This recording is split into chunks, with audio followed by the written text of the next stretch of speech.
वर्णिवेशरमणीयदर्शनम्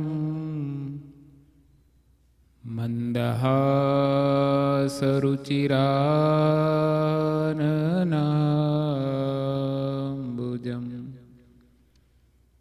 पूजितं सुरनरोत्तमेर्मुदा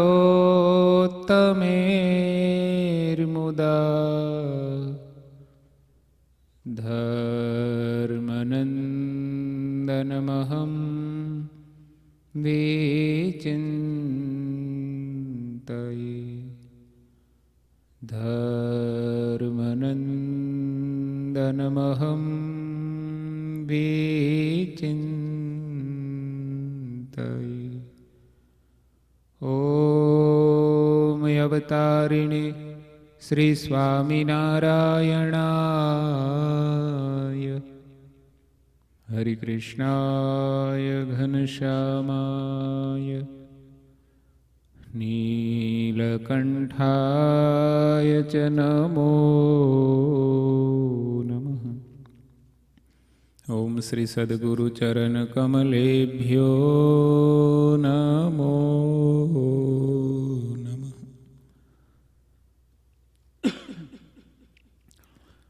बोलो श्री स्वामिनारायण भगवाननी, श्री ठाकुरजी महाराजनी, श्री घनश्याम महाराजनी, श्री हरिकृष्ण महाराज, श्री सद्गुरुदेवनी, श्री 500 परमहंसनी जय। बधाई भक्तों ने खूब भावथी जय स्वामिनारायण। वाला भक्तों,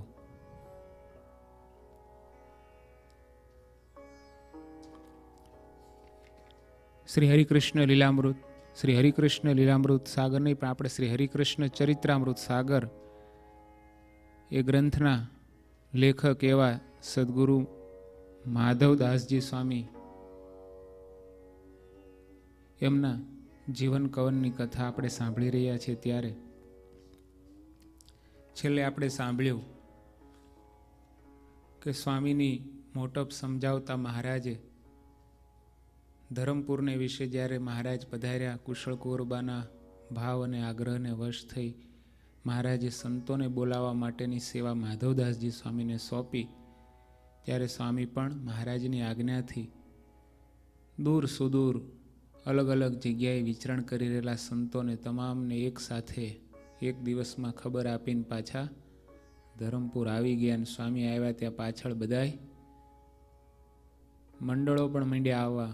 પેલા કાઠીઓ બધાને થયું કે આ તો સ્વામી કંઈ ગયા લાગતા નથી, પાછા આવ્યા લાગે છે. મહારાજ કે હમણાં આવે અને પૂછજો.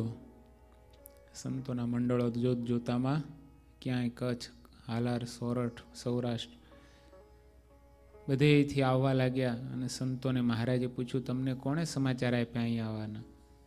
ત્યારે બધા સંતો કહેવા લાગ્યા, અરે મહારાજ માધવદાસજી સ્વામી આવ્યા ને એમણે કીધું કે મહારાજ ધરમપુર બોલાવે છે. ત્યારે મહારાજ કાઠીઓ તરફ જોઈને હસ્યા. ત્યારે બધા કહેવા લાગ્યા, મહારાજ આપની લીલા તો ન્યારી છે ને આપના સંતો મહાન છે. આપના સંતો દ્વારા રહીને અનેક પ્રકારના કાર્યો જે ન સમજી શકાય, ન બની શકે એવા કાર્યો આપ કરો છો. એવી રીતે મહારાજે સ્વામી સાથેનું એકાત્મપણું જણાવ્યું. સ્વામી મહારાજ એવી જ લીલા ફરી જ્યારે સુરત જતા હતા અને આદિ ગુરુદેવ મુક્તાનંદ સ્વામીએ મહારાજને કહ્યું, મહારાજ સુરત જેવું શહેર છે, આટલા મોટા પ્રમાણમાં ત્યાં પ્રેમી ભક્તો વસે છે, ત્યાંના હરદેશ્વર, કોટવાલ વગેરે મોટા કારભારીઓ એમણે આપણને બોલાવ્યા છે, તો સાથે સંતોનું મંડળ મોટું હોય તો સારું, બધા ભક્તો પણ રાજી થશે. ત્યારે પણ મહારાજે થયું કે બધાને બોલાવવા કોણ જશે એક સાથે? ત્યારે પણ માધવદાસજી સ્વામી ગયા અને બીજે દિવસે તો આમોદ મહારાજ પહોંચ્યા, ત્યાં બધા સંતો પણ આવી ગયા. આવી રીતે અનેકવાર મહારાજે સ્વામીની મોટપ જણાવેલી. સ્વામીનું સત્યવાદીપણું પણ જબરું હતું. ગોમતીનું જ્યારે કામ ચાલતું હતું ત્યારે પણ સ્વામીએ ખૂબ સેવા કરીને મહારાજનો અપાર રાજીપો મેળવેલો. મહારાજે હાર પહેરાવ્યા, મહારાજ ભેટ્યા છે.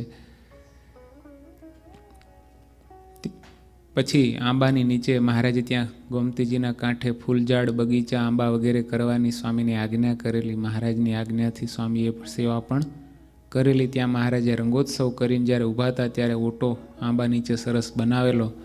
મહારાજ એના ઉપર ઊભા રહીને બધાએ સંતો ભક્તોને ભેટીને ખૂબ રાજીપો દર્શાવેલો. આગળની કથામાં વિક્રમ સંવંત 1882 ની સંવત ચાલી રહી છે. એ સમયે ગોપાળાનંદ સ્વામીને એ મહારાજને વિનંતી કરી કે મહારાજ, અત્યારે માધવદાસ સ્વામીને વડોદરા સેવામાં મોકલો તો સારું. ત્યારે મહારાજ કે માધવદાસજી ક્યાં છે? ત્યાં વિચરણ માટે, સત્સંગ માટે એ બાજુ મોકલવાની ગોપાળાનંદ સ્વામીએ મહારાજને વિનંતી કરી. ત્યારે મહારાજને પણ થયું કે માધવદાસજી સ્વામીને મોકલીએ વડોદરા. એટલે સ્વામીને મહારાજે બોલાવ્યા.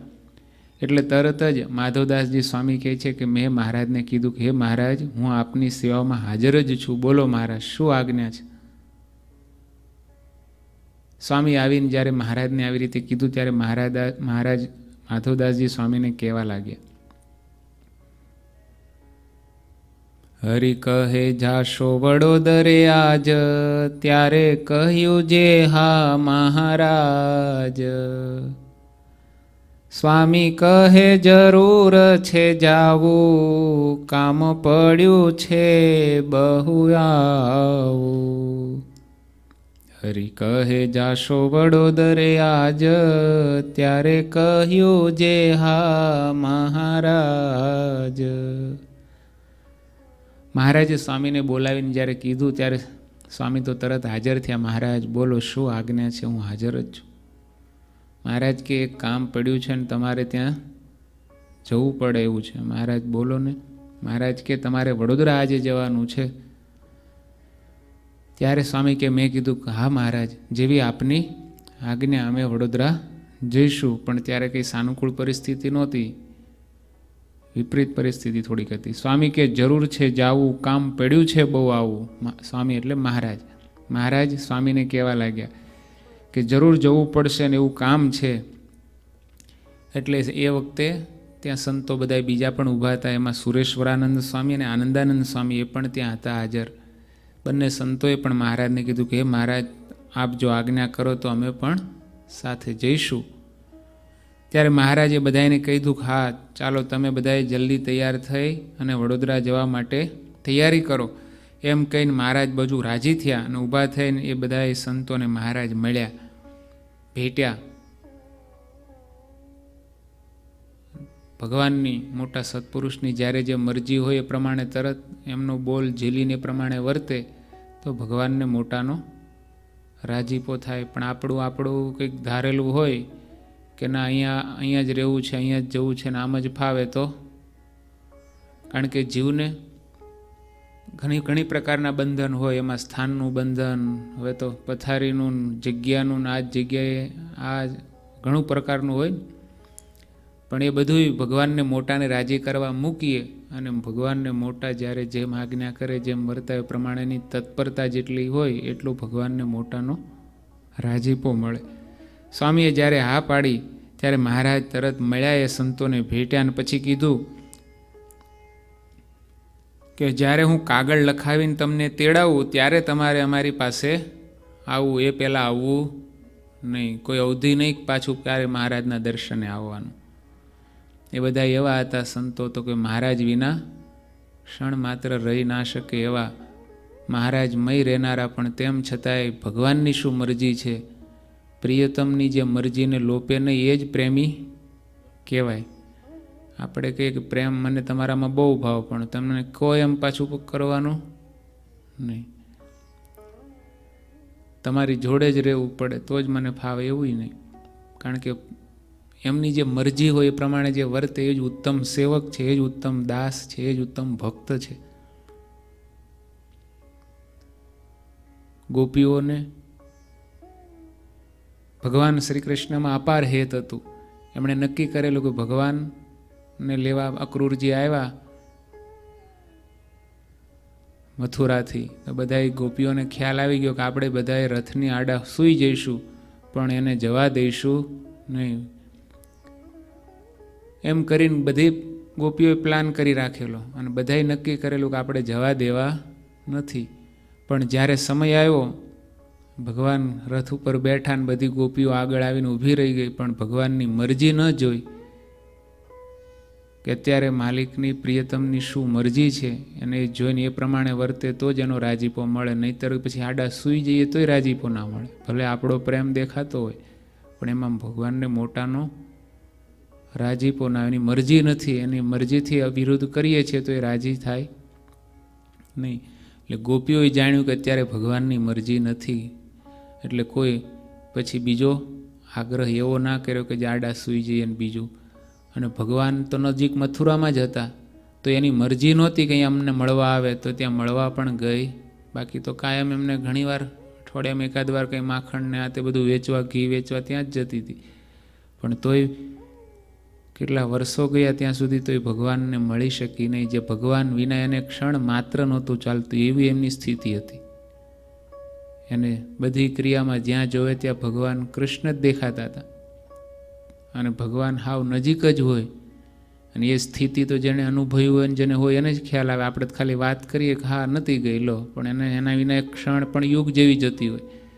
પણ તોય ભગવાનની જો મરજી નહોતી તો એ કર્યું નહીં, તો એને ભગવાન રાજી થયા એના ઉપર. ત્યાં માધવદાસજી સ્વામી વગેરે સંતોને મહારાજે એવું કીધું કે અમે જ્યારે તમને કાગળ લખીને તેડાવીએ નહીં ત્યાં સુધી તમારે કોઈએ પાછા આવવું નહીં. એમના માટે અઘરી આજ્ઞા હોય, પણ તેમ છતાંય એને રાજી કરવા મહારાજની મરજી અત્યારે આમ છે તો એ પ્રમાણે વર્તી, એમાં જ આપણું હિત છે, રૂડું છે, એમાં ભગવાનનો રાજીપો છે એમ જાણી પછી જનારા સંતોને મહારાજે કીધું તમે બધાએ કંઈ જમ્યા છો? મહારાજ છે, બધી ખબર મહારાજ રાખે છે. ત્યારે સંતોએ કીધું મહારાજ હજી તો સવારનો પોર થયો છે, હજી તો ક્યાં અત્યારે જમાડીએ. ત્યારે તો કંઈ કાયમ સંતોને કંઈ કાયમ સવારે નાસ્તા પાણી હોય નહીં. કોઈક ભક્તો આવે તો સંતો પૂછે ભગત નાસ્તા પાણી કર્યા છે કે કેમ, પણ સંતોને જનરલી સીધા બપોરે જ જમાડતા હોય. એટલે તરત જ મહારાજે સંતોને ખાલી એટલું કીધું મહારાજ હજી તો સવારના પોર થયા છે, કહેતા બપોર થાય ત્યારે જમાડીએ ને, અત્યારે તો હજી કંઈ જરૂર નથી. ત્યારે મહારાજને થયું કે આ સંતો અત્યારે ઠેઠ વડોદરા જશે, હજી સવારના તો કંઈ લીધું નથી, ક્યારે ક્યાં પહોંચશે ને રસ્તામાં શું મળશે. મહારાજે કીધું, તરત મયારામ ભટ્ટને મહારાજે પાસે બોલાવ્યા અને મહારાજ કે આ સાધુને જમાડવા છે માટે તમે જલ્દી બાઈઓ પાસેથી દાળ અને રોટલા લઈ આવો. અને મૂળજી બ્રહ્મચારી પણ બાજુમાં ઊભેલા. સાથોસાથ મૂળજી બ્રહ્મચારીને પણ મહારાજે કીધું કે તમે પણ જાઓ, તમારા બેમાંથી કોણ વહેલું લાવે છે? અમારે તો સંતોને જમાડવા છે, જે લઈ આવે જલ્દી લઈ આવો, કારણ કે પાછા દૂર જવાનું છે, લાવવામાં મોડું થાય તો પાછા અહીંયા જ બપોર પડી જાય, એવું નહીં. એટલે મહારાજે બંને બાજુ આજ્ઞા કરી, મયારામ ભટ્ટને કીધું અને આ બાજુ મૂળજી બ્રહ્મચારીને પણ કીધું, બંને જાઓ. એટલે મહારાજની આજ્ઞા થતાં આ બાજુ ભટ્ટજી દોડ્યા ને આ બાજુ મૂળજી બ્રહ્મચારી. મહારાજની આજ્ઞા છે એટલે તરત બંને બાજુ થાળ કરવાની તૈયારીઓ થઈ. ભગવાન આજ્ઞા કરી છે એટલે તરત થાળ બનાવી કોણ પહેલાં લાવે છે, બધા ઉતાવળથી ત્વરિત.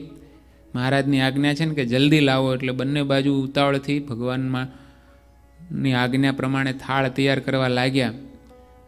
અને બંને જણા દોડીને જ્યાં જાય એટલે મહારાજ બંનેને આમ દોડતા દોડતા જતા મહારાજ હસવા લાગ્યા કે મહારાજ કે જો બંને ગયા છે, જોઈએ છે કોણ પહેલાં લાવે છે. ભાઈ મયારામ ભટ્ટ તો કારણ કે કાયમ એને તો ગમે ત્યાં રસ્તામાં બધું જોડે લઈને ફરતા, એમનું આખું સીધું સામાન, વાસણો, ધર્મ નિયમમાં એકદમ ચુસ્ત હતા. પણ આ વખતે તો મહારાજ એને કીધું કે બહેનો પાસે જઈને લઈ આવવાનું, એટલે એમને તો કંઈ બીજી વિશેષ કંઈ તૈયારી બીજી લગભગ બા કરવાની નહોતી. એટલે મયારામ ભટ્ટ કે હું બ્રહ્મચારીની પહેલાં થાળ લઈને આવું છું હમણાં, એમ કહીને બંને ગયા અને ભટ્ટજી પ્રથમ થાળ લઈને આવી ગયા તો તૈયાર કરીને. મહારાજે પછી જે સંતો જનારા હતા, માધવદાસજી સ્વામી, આનંદાનંદ સ્વામી વગેરે સંતોને મહારાજે જાતે પીરસીને પ્રેમથી જમાડ્યા છે. અને સંતો સાથે મહારાજ મીઠી વાતો કરતા જાય છે અને સંતોને આગ્રહ કરીને જમાડતા જાય છે અને સંતો પણ પોતાના હૌભાગ્ય જાણે છે. કોહો જે ભગવાનની નજર મળવી પણ દુર્લભ છે. અનંત કોટી બ્રહ્માંડના અધિપતિઓ પણ અનેક બ્રહ્માંડના અધિપતિઓને જેના દર્શન દુર્લભ છે એ મહારાજ આજે આપણી ઉપર કેવી કરુણા વરસાવીને જાતે આપણને પીરસીને જમાડી રહ્યા છે. મહારાજ સમક્ષ દર્શન કરતા જાય છે અને મહારાજની કરુણાના વાત્સલ્યતાના અહોભાવથી દર્શન કરતા થકા મહારાજની મૂર્તિને હૃદયમાં ઉતારતા થકા અને મહારાજના પ્રેમ ભીના ભાવને સ્વીકારે છે અને જમે છે સંતો. મહારાજે સંતોને જમાડ્યા પછી સંતોએ વડોદરા જવાની આજ્ઞા માગી. મહારાજ હવે અમે નીકળીએ છીએ. ત્યારે મહારાજ કે વાડીમાંથી પહેલાં તમારો સામાન લઈને આવો, કારણ કે સંતોના ઉતારા લક્ષ્મીવાડી બાજુ હતા, કારણ કે બધાય તો દરબારગઢમાં 500 પરમહંસો બધાય ત્યાં આવી ના શકે, એટલે લક્ષ્મીવાડીએ પણ ઘણા સંતોના ઉતારા ત્યાં હતા. એટલે આ સંતોના ઉતારા ત્યાં હશે. મહારાજ કે વાડીએ જઈને તમારો સામાન લઈને આવો, પૂજા ધોતિયા પત્તર ને તો લેવાનું, બીજો જ કંઈ સામાન વિશેષ સંતોનું કંઈ હોય નહીં, પણ જે છે એ તો લઈ આવો. એટલે તરત સંતો પોતાના ધોતિયા પત્તર પૂજા વગેરે લેવા માટે લક્ષ્મીવાડી બાજુ ગયા અને આ બાજુ મહારાજને અતિશય દયા આવી. સંતો ગયા ને પછી મહારાજને પાછા હજી તો સંતોએ માગી લીધી છે આજ્ઞા કે મહારાજ અમે નીકળીએ, પણ તોય છતાંય મહારાજને થયું કહો પોતાના પ્યારા સંતોની ઉપર દયા આવીને મહારાજને થયું. એટલે મહારાજ એક પાર્ષદને બોલાવીને માધવદાસજી વગેરે સંતોને પોતાની પાસે બોલાવ્યા કે જાઓ તમે સંતો વાડીએ સામાન લેવા ગયા છે ત્યાં જઈને કહો કે મહારાજ બોલાવે છે. ડાયરેક્ટ પાછા ત્યાંથી નીકળી ના જાય. એટલે તરત મહારાજની આજ્ઞા થતાં જે સેવક હતા મહારાજની બાજુમાં, એમણે વાડીએ જઈને સંતોને કીધું કે હે સંતો, તમારી ઉપર મહારાજ બહુ રાજી છે. આજ તો મહારાજને તમારા ઉપર ખૂબ ભાવ આમ એમની ક્રિયાઓમાં એમના વર્તનમાં જણાય આવે છે.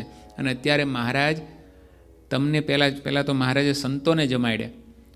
સંતો જમીન સામાન લેવા ગયા અને પછી આ બાજુ મહારાજનો થાળ તૈયાર થયો એટલે બ્રહ્મચારી આવીને મહારાજને કીધું મહારાજ આપ જમાડવા પધારો. એટલે મહારાજ જમવા બેઠા હતા અને આ બાજુ પાર્ષદ બોલાવા આવેલા. એટલે પાર્ષદે કીધું કે સ્વામી સંતો પધારો, મહારાજ તમને યાદ કરે છે અને બહુ રાજી છે, ને અત્યારે મહારાજ જમવા બેઠા છે અને તમને સૌ સંતોને બોલાવે છે, તમે જલ્દી આવો તો મહારાજ થાળનો પ્રસાદીનો થાળ આપશે તમને, એવું મને જણાય છે. અને આવી રીતે મહારાજની આજ્ઞા પાર્ષદ દ્વારા આવી એટલે તરત સંતો માધવદાસજી સ્વામી પોતે લખે છે, અમે ચાલી મોહન પાસે ગયા, પછી મહાપ્રભુ રાજી થયા, એવો પ્રસાદ મહાપ્રતાપી, જમી કરીને વાલીડે આપી, લખાવીને કાગળ તે લીધો, માવે મારા હાથ મારે દીધો, કરી મહારાજે અમ પર દયા, મુક્તાનંદ સ્વામી પ્રસન્ન થયા. હેમ કૃપા કરી ભગવંત, બીજા રાજી થયા સહુ સંત, પછી અમને તે પગે લગાડ્યા, દઈ દર્શન આનંદ પમાડ્યા.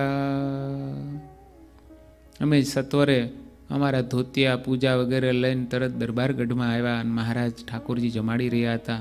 મહારાજના દંડવત કરી દર્શન કર્યા. મહારાજે કીધું સંતો આવો આવો અહીંયા બધા બેસો, અમારા થાળની થોડી પ્રસાદી તમે બધાને આપવા માટે બોલાવ્યા છે. ત્યારે સંતો પણ ખૂબ રાજી થયા અને મહારાજના થાળની પ્રસાદી જમ્યા. જમીન તો ગયા હતા પણ તોય પ્રસાદી જે થાળીની થોડી આપી એટલે સંતો જમ્યા. અને પછી મહારાજે કાગળ લખાવી આપ્યો અને આ માધવદાસજી સ્વામી કે મારા હાથમાં મહારાજે કાગળ આપ્યો અને મહારાજે અમારા ઉપર ખૂબ મોટી અઢળક દયા કરીને મહારાજ કરુણા વરસાવી રહ્યા હતા. મહારાજ ખૂબ પ્રસન્ન હતા. મુક્તાનંદ સ્વામી પણ ખૂબ રાજી થયા. મુક્તાનંદ સ્વામી પ્રસન્ન થયા. સ્વામી પણ અમારા ઉપર કરુણામય દ્રષ્ટિથી ખૂબ રાજી હોય, પ્રસન્નતા દર્શાવી રહ્યા હોય એવા અમને દર્શન થતા હતા. કારણ કે મહારાજની આજ્ઞાથી અમે જઈ રહ્યા હતા. એટલે સ્વામી પણ બાજુમાં ઊભા થકા.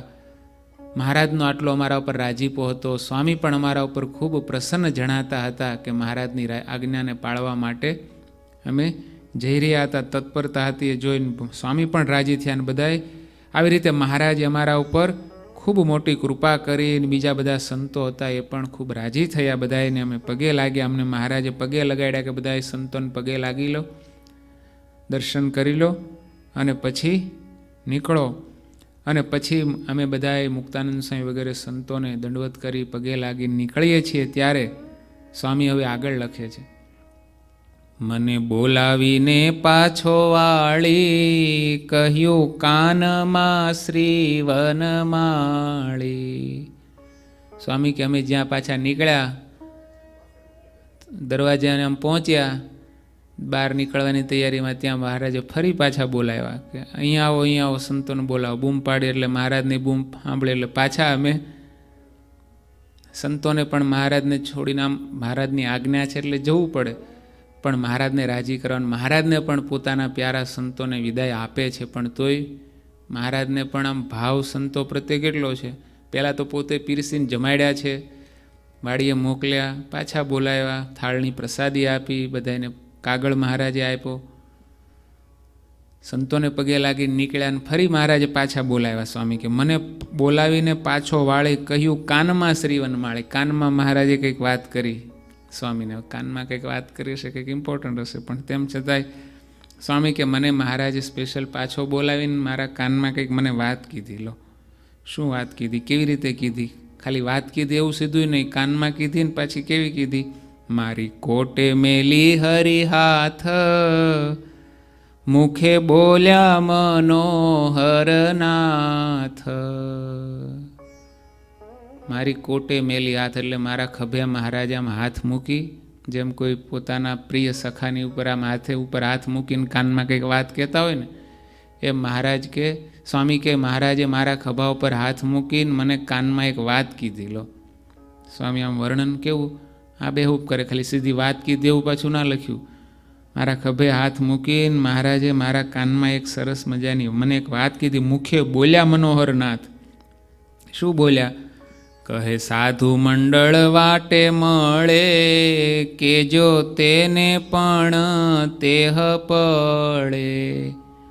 અંગ્રેજના રાજ મારે જો, ગાયકવાડનું હોય ત્યાં ન જાજો.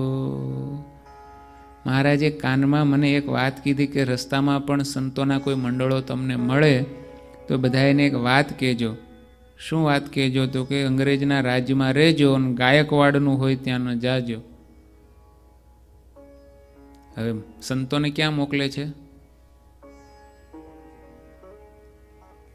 સંતોને બધાને મોકલ્યા ક્યાં? માધવદાસજી સ્વામીને આ બધાને જેને વાત કરે છે વડોદરા જ મોકલ્યા. ને વડોદરા કોનું રાજ?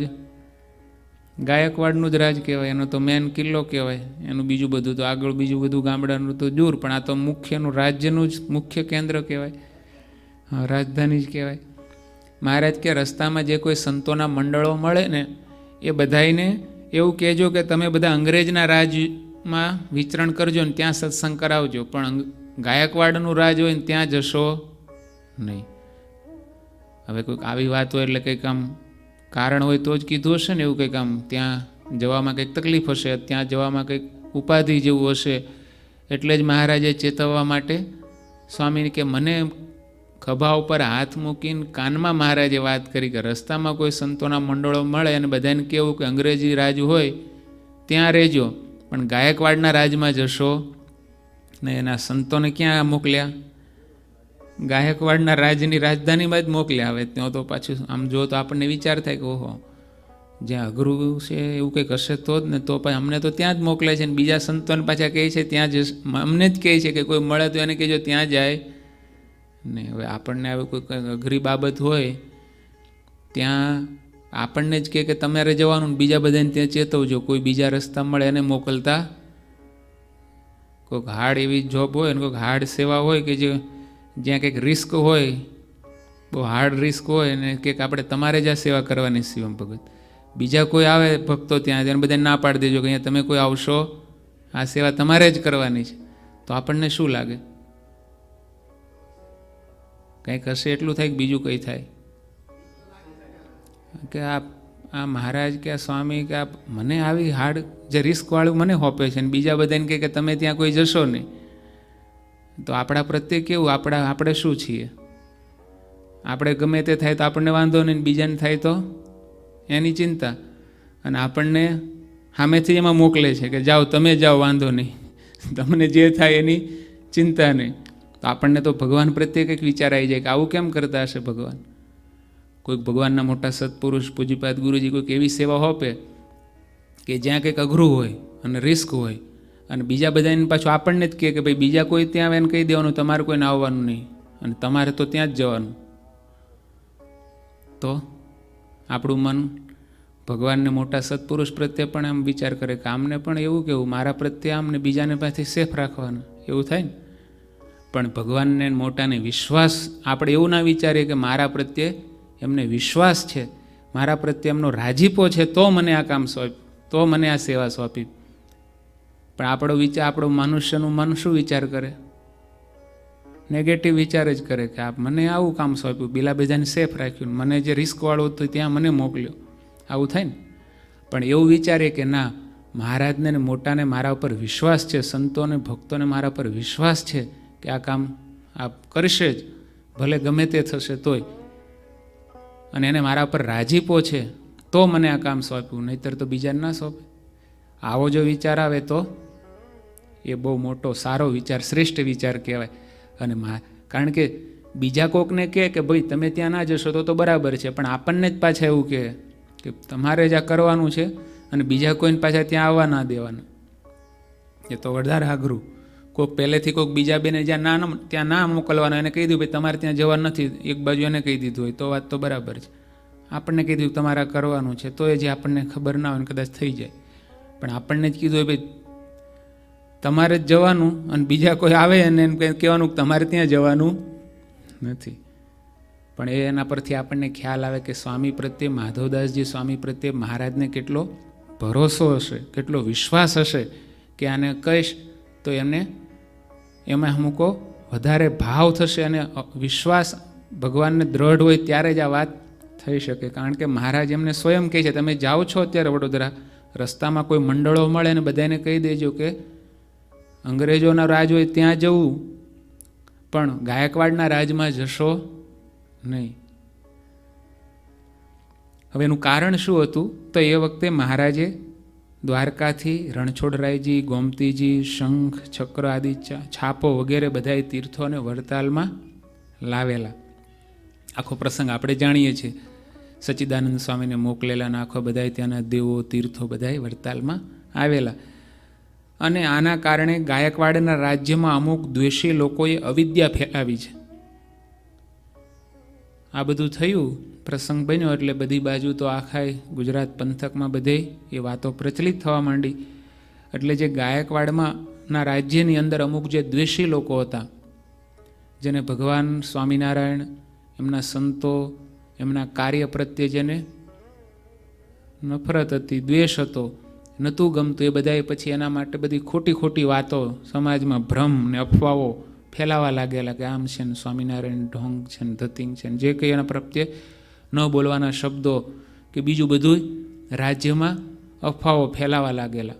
અને એ બધી વાતો પછી એકથી બીજે ને બીજેથી આમ સાચી વાત તો પોઝિટિવ વાતને પ્રચાર કરવામાં બહુ સમય લાગે. કોઈક સારી વાત હોય, કથા વાર્તા હોય કે કોઈ સારો પ્રસંગ હોય ને 5 જણને કેવું હોય તો આવે કે ના આવે, સાંભળે તોય ના આવે. અને પહેલાંમાં ખોટી વાત હોય તો 100 ગણી સ્પીડમાં ફેલાય. અને બધાને ઈચ્છા થાય શું છે, ના ખબર હોય ને આપણને કોઈ ખાલી આમ 5% ખબર પડી હોય તો આપણે એમાં બી ઇન્વોલ્વ થાય. શું હતું ભાઈ, ખબર છે કે આમાં નેગેટિવ વાત છે કે આપણા કામની નથી, તોય આપણે એને જાણવાની ક્યુરિયોસિટી બધાને વધારે હોય. પણ આપણા કલ્યાણની, આપણા મોક્ષની, આપણા હિતની કંઈક વાત હોય અને આપણને કોઈ કીધું હોય તો આપણે એમાં પ્રવૃત્ત થઈએ કે ના. પણ એવી કોઈક વાત જતી રહે આપણાથી કામની સાંભળવાની, તો આપણને એમ થાય કે ઓહ મારાથી આ મિસ થઈ ગયું. એમાં ના થાય. પણ પેલી કોઈક વાત આપણને ના કીધી, તમે આપણે કેમ ના કીધી, એવું થાય. પણ એ વાત આપણી ખોટી કહેવાય. આપણે તો આપણા કલ્યાણની સાચી આપણા હિતની વાત છે એ આપણે સાંભળવાની તત્પરતા દાખવવી ઘટે. એ આપણાથી મિસ થાય તો આપણને દુઃખ થવું જોઈએ. એટલે મહારાજ એ વખતે આવી રીતે દ્વેષી લોકોએ ભગવાન પ્રત્યેનો ભ્રમ ને ખોટી અફવાઓ બધે નગરમાં રાજ્યમાં ફેલાવેલી. માટે સંતો હમણાં અંગ્રેજના રાજ્યમાં ફરે અને તમે વડોદરા જાઓ. મહારાજ પછી આવી સ્પષ્ટતા પણ કરે છે ત્યાં બધું હમણાં આવું બધું વાતાવરણ છે. એટલે એવા વાતાવરણમાં કદાચ ત્યાં બીજા સંતો જાય તો કદાચ દ્વેષીઓ બધા ભેગા થઈને એના ઉપર એટેક કરે અને કંઈક મારે બીજું બધું પણ કરે.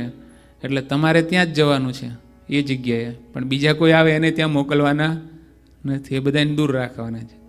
એટલે આવી ટાસ્ક આપણને આપે તો શિવમ ભગત એવો જ વિચાર આવે કે આવું કેમ આપણા પ્રત્યે કરે છે, રાઈટ? હા, પણ એવો વિચાર આપણે આ કથામાંથી આપણે વિચારવાનું, એનાથી એવું વિચારવાનું કે ભગવાનને મોટાને આપણા ઉપર વિશ્વાસ છે તો મને આ કામ સોંપ્યું છે, એટલે મારે એ કામ કરવું જ છે. એટલે માધવદાસજી સ્વામીને પાછું મહારાજ આટલી સ્પષ્ટતા પણ કરે છે. વડોદરા કેમ જેથી બીજા સંતોને આવવા દેવાના? તો કે ત્યાં આવવું છે. અને અંગ્રેજોના રાજ્યમાં તો કેવું છે, કાયદો કાનૂન વ્યવસ્થા કમ્પ્લેટ ચુસ્ત હોય. ત્યાં કોઈ ખોટું કોઈનું અનીતિ કરે તો તરત એને દંડ થાય.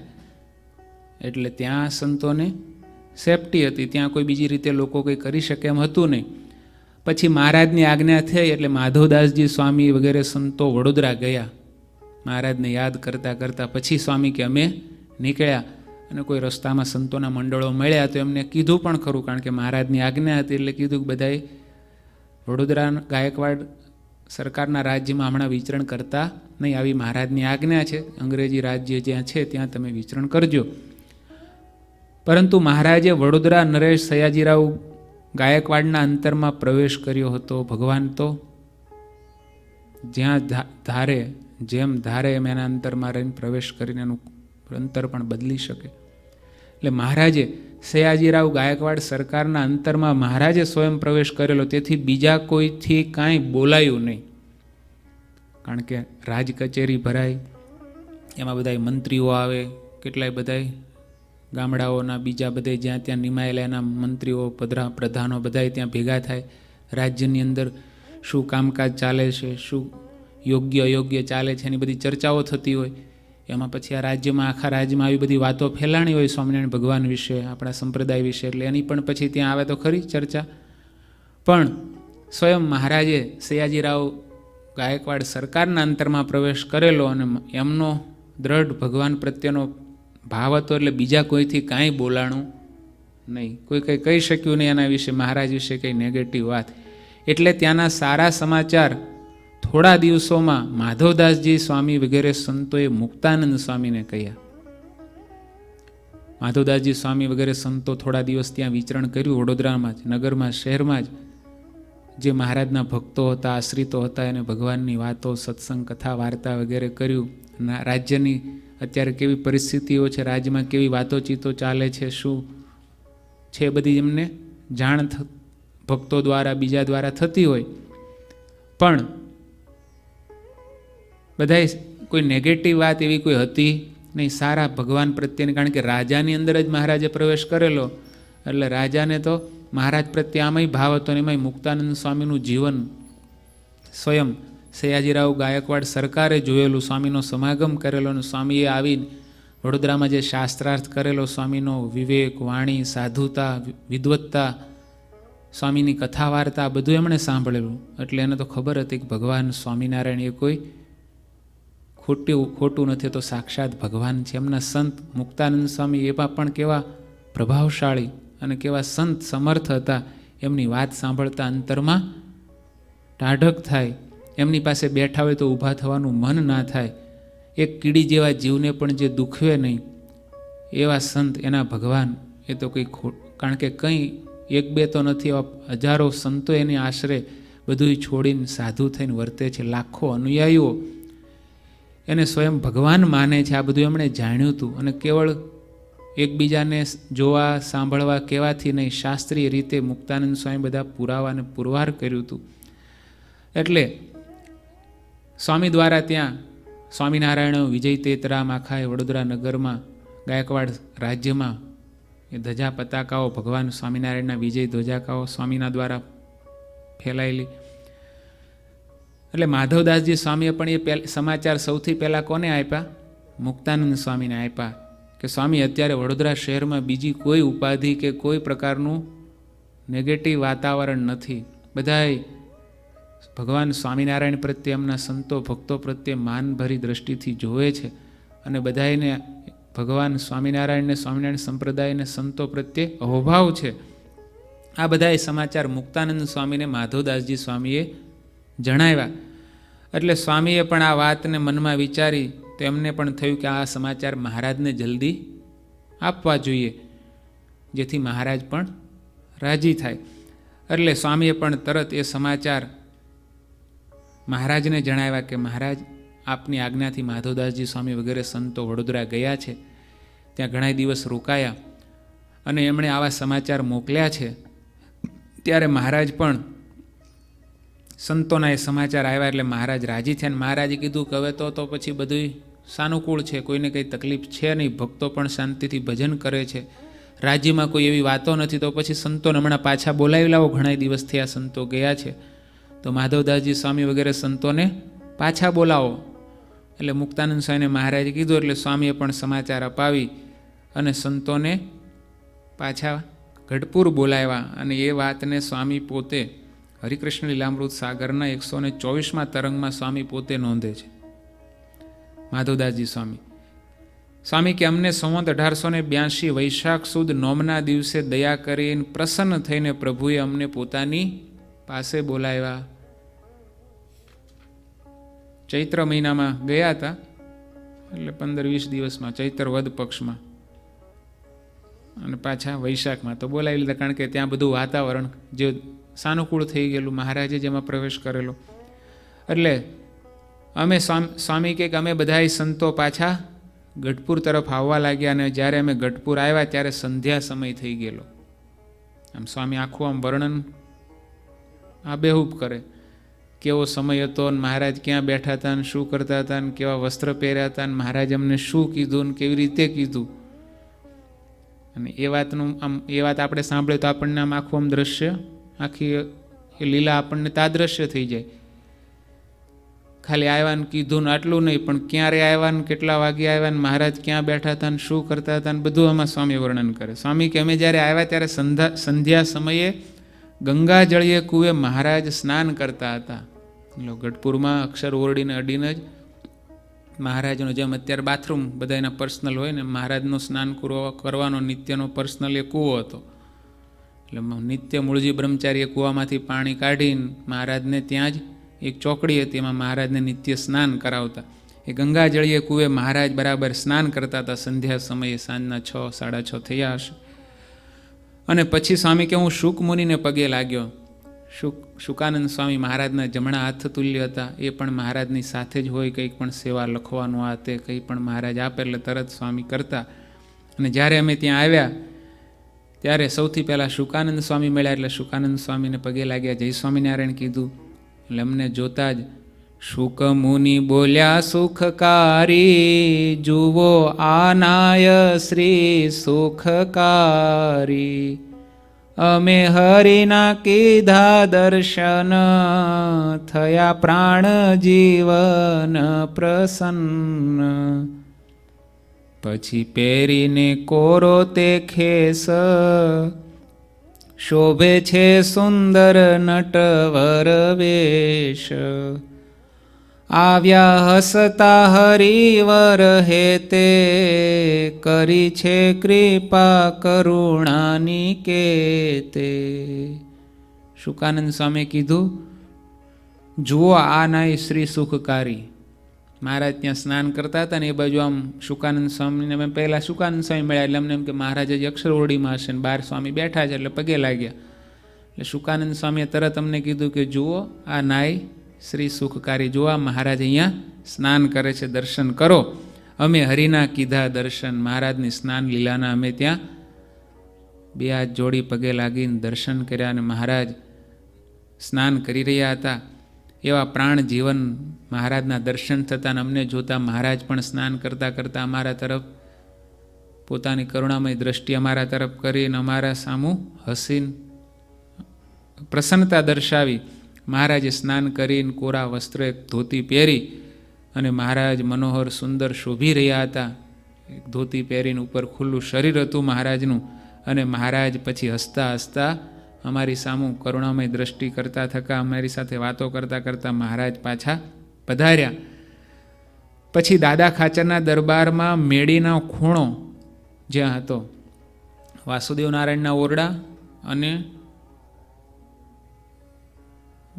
આથમણા ઓરડા, એ બેની વચ્ચે મેળી હતી ઊંચી. એ મેળીનો ખૂણો, મેળી કોને કહેવાય, 2 માળની હોય, એમાં મેળી કહેવામાં આવે, ત્યાં હતી. એટલે એના ખૂણે કરુણાસાગર શ્રીહરિ જમવા માટે બેઠા અને અમને કહ્યું, અમે જમીએ છીએ અને તમે વડોદરાની વાત કરો. હવે તમે વડોદરાથી આવ્યા છો બધા સમાચાર લઈ. મહારાજ કે અમે આ ઠાકોરજી જમાડીએ ને તમે અહીંયા બેસો, દર્શન કરો અને બધા વડોદરાના અમને સમાચાર વાત જણાવો. આપણે દ્વારકાથી રણછોડજી, ગોમતીજી અને છાપો લાવ્યા, તે કોરની કાંઈ અવિદ્યા કરે છે?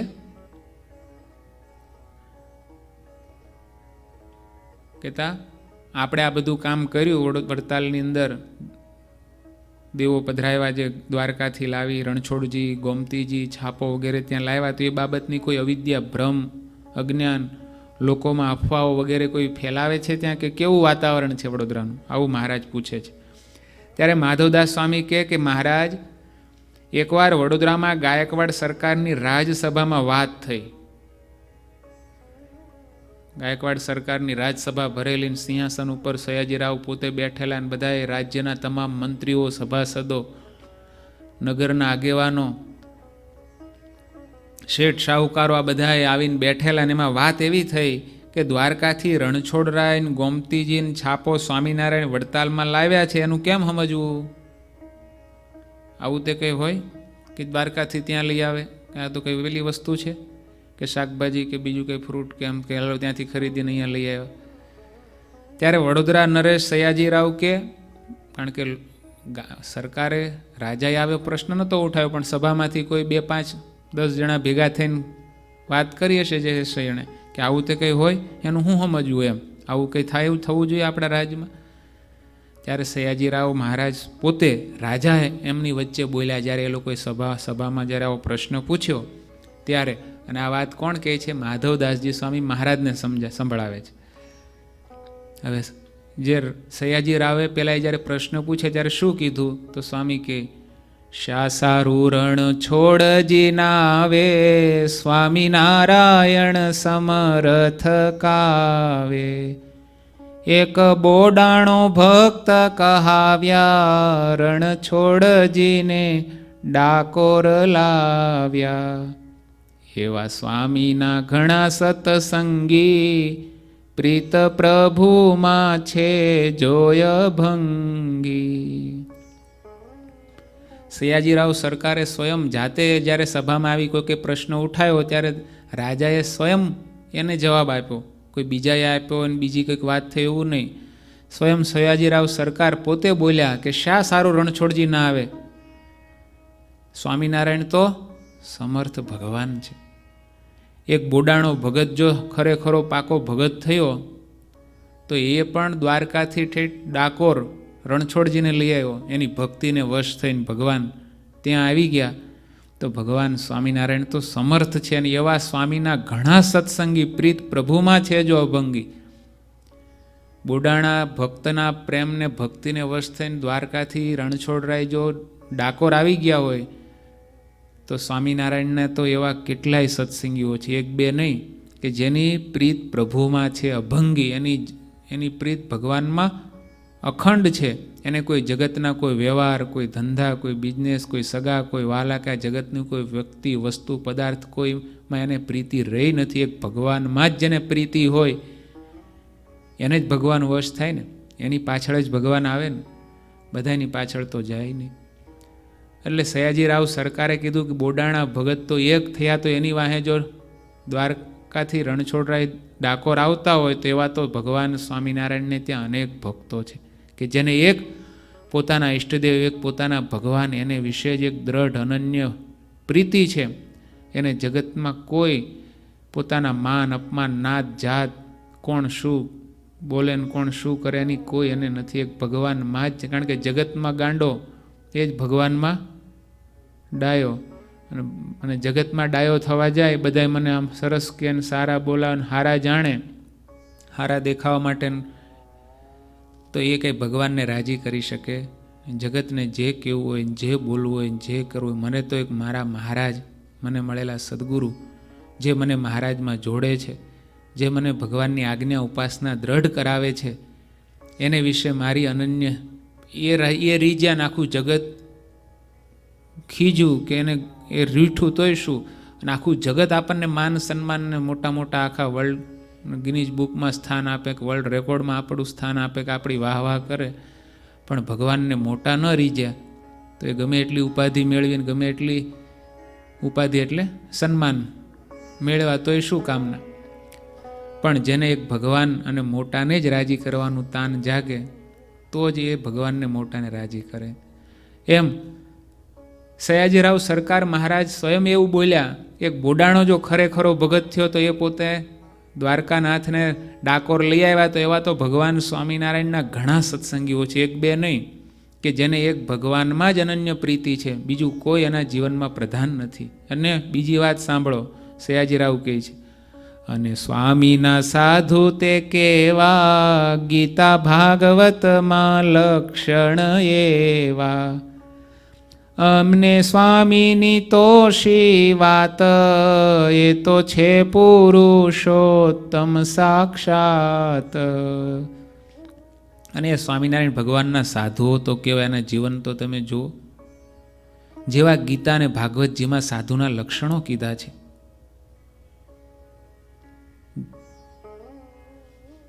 જેને આખું જગત સમલોષ્ટાશ્મ કાંચન, આખું જગત સોનું કે ધૂળ બધું એના માટે સમાન છે.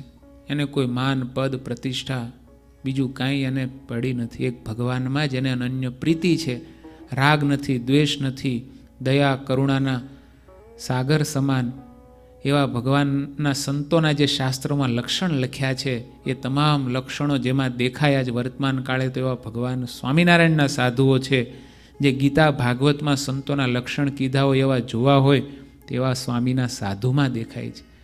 કારણ કે એના દર્શન મેં સ્વયં કર્યા છે. મુક્તાનંદ સ્વામીના એમની સાધુતાથી મેં જ્યારે દર્શન કર્યા ત્યારથી જ મારા અંતરમાં એમની સાધુતા રમે છે. કહો આવા સાધુ પણ આજે આપણા રાજ્યમાં છે, એના પગલાંથી એ આપણા ધન્ય ભાગ્ય છે એવું હું જાણું છું. એના ભક્ત નાથ ભક્ત એને પણ આપણે જોયા છે. આપણે એને જેલમાં પૂર્યા તો ગોપાળન સ્વામી અને એના ભગવાન સ્વયં આવીને એને છોડાવ્યા, અને કેટલા બીજા બંદીખાનામાં તે એને છોડાવ્યા, ત્યાં દર્શન આપીને ત્યાં એમને હાર પહેરાવી ગયા, એને પ્રસાદ આપીને જમાડી ગયા, અને સ્નાન કરાવ્યું, પૂજા એની સ્વીકારી. એના ભક્તો પણ કહેવા અને એના સાધુ પણ કહેવા, અને એના જેના ભક્તો એવા, જેના સાધુ એવા, તો એ ભગવાન સ્વયં તો કેવા હોય એની તો કંઈ વાત થાય. અને સ્વામીની તો શી વાત, એ તો છે પુરુષોત્તમ સાક્ષાત. સ્વામિનારાયણ તો એની તો શું વાત કરીએ, તો સાક્ષાત પરબ્રહ્મ પુરુષોત્તમ નારાયણ છે. આવી રીતે સયાજીરાવ સરકારે પોતે પોતાની સભામાં બધાની વચ્ચે આવી જ્યારે વાત કરી, માટે જરૂર તેઓ રણછોડરાયને વડતાલ લાવે, તે વાત જરાય ખોટી નથી. એમાં શું ખોટું થયું? એમ કોઈ કે પ્રશ્ન ઉઠાવ્યા ત્યારે સયાજીરાવે સ્વયં આવી વાત કરી, અમારે પણ માન મૂકીને વડતાલ દર્શન કરવાને છાપો લેવા જવું છે. સયાજીરાવ પોતે બોલ્યા, આમ શહેરમાં મહારાજ અનેક જગ્યાએ આપણા વખાણ થાય છે, અને સ્વામિનારાયણ સ્વામિનારાયણ સ્વામિનારાયણની બધે જય જયકાર થાય છે. અને વળી મહારાજ બીજો એક પ્રસંગ કહું. માધવદાસજી સ્વામી કે, મહારાજ કે હા, શું બીજી શું વાત છે એ જણાવો. પહેલાં તો આ વાત સાંભળીને પણ મહારાજને તો આમ આનંદ થયો. મહારાજ તો અંતર્યામી છે, બધું જાણે, પણ તોય ભગવાન એ વાતને જાણે એવી રીતે સાંભળે છે કે આમ ભગવાનને પણ સાંભળવાની આમ તત્પરતા હોય, એવી રીતે મહારાજ વાત સાંભળે છે માધવદાસજી સ્વામીના મુખે. અને સ્વામી કે મહારાજ બીજી પણ એક બહુ મોટી એક સરસ ઘટના બની. મહારાજ કે શું બની? અરે મહારાજ, એકવાર રાજાની સવારી વડોદરા શહેરની ભર બજારમાંથી આમ નીકળતી હતી, અને અમારે બરાબર એ સમયે કંઈક ભિક્ષા લેવા માટે આમ જવું, અને અમે જમવા જતા હતા ત્યારે રાજાની સવારી બરાબર અમારી સામે નીકળીને સયાજીરાવ સ્વયં આમ હાથીની અંબાડી ઉપર બિરાજમાન હતા ને કંઈ ચાકરો ચામર ઢોળતા હતા ને એના જય જયકાર પોકારાતા હતા. એમાં અમને સંતોને જ્યારે રાજાએ જોયા સયાજીરાવ સરકારે, ત્યારે રાજા કે હાથી ઘોડા પાલખી આપણું જે સવારીમાં બધું ચાલે છે એ બધું એક બાજુ કરીને આ સ્વામિનારાયણના સંતો સામે આવે છે એને જવા દો. બાકી રાજા આવે તો આગળ બધી નગર કચેરીનો રસ્તો બધો એક બ્લોક થઈ જાય ને, એની સવારી જતી હોય એટલે ત્યાં પછી બીજું કંઈ વચ્ચે આવે નહીં. સ્વયં સયાજીરાવ સરકાર પોતે છે ને કોઈ મોટા મંત્રી આવતા હોય, સેનાપતિ આવતા હોય તોય બધું એવું થઈ જાય. આ તો સ્વયં રાજા છે. પણ મહારાજે રાજાને આપના સંતો, અમે તો આપના દાસ છીએ, તો અમારા પ્રત્યે એણે કેટલો આદરભાવ દર્શાવ્યો કે અમે સંતો ઠાકોરજી જમાડવા જતા હતા ને એમની સવારી સામે આવતી હતી ને એણે હાથીની અંબાડી ઉપરથી અમને સંતોને દૂરથી જોયા, તરત પોતાના સેવકોને બધાને કારભારીઓને આજ્ઞા કરી કે હાથી ઘોડા પાલખી બધું સાઈડ પર કરો અને સંતોને પહેલાં આગળ જવા દો. આવી રીતે મહારાજ આવતા જતા રસ્તામાં બધે હે મહારાજ આપની સારી કીર્તિ સંભળાય છે, બધે આપનો જય જયકાર થાય છે અને સૌ આપની જ વાતો કરે છે. સ્વામિનારાયણ ભગવાન કહેવાય, એના સંતો કહેવાય, એના ભક્તો કહેવાય. અને રાજાએ એક વિનંતી પત્ર પણ લખી આપ્યો છે આપના માટે મહારાજ. અને બીજું મહારાજ દીનાનાથ ભટ્ટે જે પુસ્તક મંગાવ્યું હતું તે પણ રાજકુંવર ગણપતરાવના હાથે અમને અપાયું છે કે આ પુસ્તક ભગવાન સ્વામિનારાયણને કંઈક દીનાનાથ ભટ્ટે મંગાવ્યું છે કંઈક કામકાજ માટે, કારણ કે એ સમયમાં પુસ્તકની કિંમત બહુ હતી. આજે આપણને કોઈકને વાંચવાનો ટમેય નથી ને કોઈને કંઈ ખબર નહીં કે કયું પુસ્તકને શું, પણ એ સમયમાં એ વસ્તુઓ આજે પણ જે અપ્રાપ્ય હોય, દુર્લભ હોય, ત્યારે તો કેવા પ્રિન્ટિંગના જમાના નહોતા. કોઈકની પાસે હાથથી લખેલી પ્રત હોય તો એ હોય, કોઈની પાસે આમ જ્યારે આ પ્રિન્ટિંગ નહોતા ને કોઈકની પાસે વચનાવત પેલું હાથથી લખેલું એક પાસે હોય, આખા મંડળમાં કેટલું મોટા સદગુરુ હોય તો એમની પાસે આખા મંડળનું એક વચનામૃત હોય, બીજા પાસે કંઈ ના હોય. આજે તો આપણને ભગવાને કેટલું સુલભ ને સરળ કરી દીધું છે, બધાની પાસે વચનામૃત હોય ને બધાને કદાચ ફિઝિકલ ના હોય તો એપ હોય ને એને કદાચ વાંચવાનો ટાઈમ ન હોય તો કોઈક બોલનારાય રેડી હોય કે આપણે ખાલી સાંભળો બસ, તોય આપણી પાસે ટાઈમ હોય ને. પહેલાં તો આમ કોઈક વચનાવત ખોલે તો આ બધા ભેગા થઈ જાય કે ઓહો શું વાત છે, તમે વાંચો, ચાલો અમે બધા સાંભળીએ. હા, લેવા મોકલ્યા હતા ને, એટલે પુસ્તકની બહુ મોટી કિંમત હોય, પણ જેને નામ મળ્યું એને આપણને બધું આમ હાય આપણું એમ બીજું બધું જે સમય જતો રહે એને આપણે યોગ્ય સમજી ના શકીએ. એટલે મહારાજે મંગાવ્યું હતું એ રાજપૂત ગણપતરાવ પાસે અપાયું. રામચંદ્ર વૈદ્ય પણ આપને માટે આ પુસ્તક આપ્યું છે આમ કહીને શ્રીહરિ જમતા ત્યાં સુધી ખૂબ વાતો કરી. સ્વામીને જમતા એ પણ વાત જ કરી. ચળું કરીને ઉઠ્યા હરી, લીધા મુખડે રૂડા મુખવાસ, નેણે નિરખે માધવદાસ. આવી રીતે વાત કરતાં કરતાં મહારાજ જમી લીધું, ચળું કર્યું, મહારાજ મુખવાસ જમ્યા અને આ બધી લીલા મેં મારી આંખે દર્શન કર્યા. શ્રીજી મહારાજ બોલ્યા પછી એ લખે છે, અને પછી મહારાજ આ વાત સાંભળીને એવા રાજી થયા અને મહારાજ કહેવા લાગ્યા, સુણો મુક્તાનંદજી વાત, નવખંડમાં ડંકા વાગ્યા ને વાતો થઈ વિખ્યાત. મહારાજ કહેવાય તો નવખંડમાં આપણા ડંકા વાગ્યા. મહારાજ કે બધે સ્વામિનારાયણ સંપ્રદાયને સંતો ભક્તોને બધાએ માનભરી દ્રષ્ટિથી જોવા લાગ્યા. વડોદરા શહેરમાંથી વળી આવા ગુણ થયા આજ, કરે નહીં અવિદ્યા કોઈ, એમ બોલ્યા મહારાજ. તેથી મુક્તાનંદ સ્વામી વગેરે સંતો ખૂબ રાજી થયા. પછી માધવદાસજી સ્વામીની વાત સાંભળીને શ્રીહરિ તેમના ઉપર ખૂબ જ પ્રસન્ન થયા.